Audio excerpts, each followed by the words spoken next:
Hi guys, welcome to week 51 of 52 and hashtag Realtor Life. And this is going to be kind of exciting because this is going to be part one of two. This week, I'm going to tell you the story of something gigantic that I learned.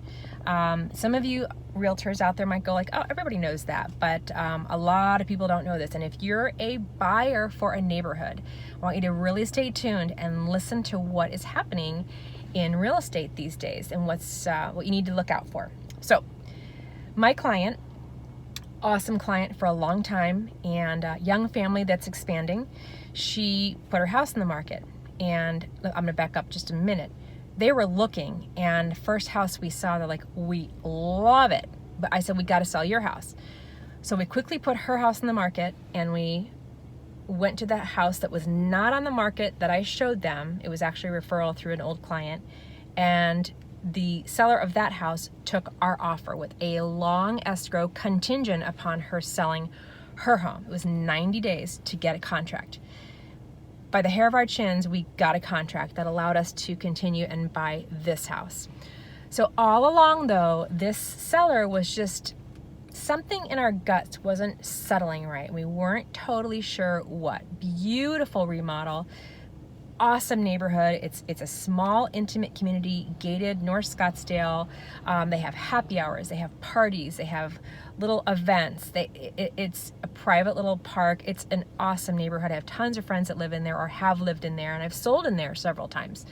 They are a football throw to elementary school and high school.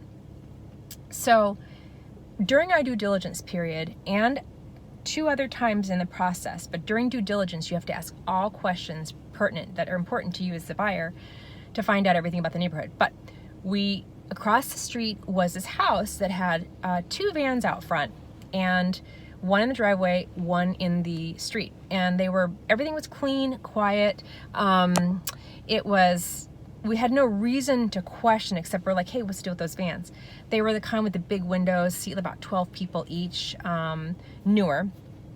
So the guy we were buying the house from more than one time said, oh, I don't know anything. They have parties on occasion. I don't know anything. And we're like, okay, we had no reason to not trust that because we had gotten the disclosures from him. We thought we were getting all the information we could from him. So the house my client was selling was delayed. So it caused a lot of stress to then delay the house we were buying.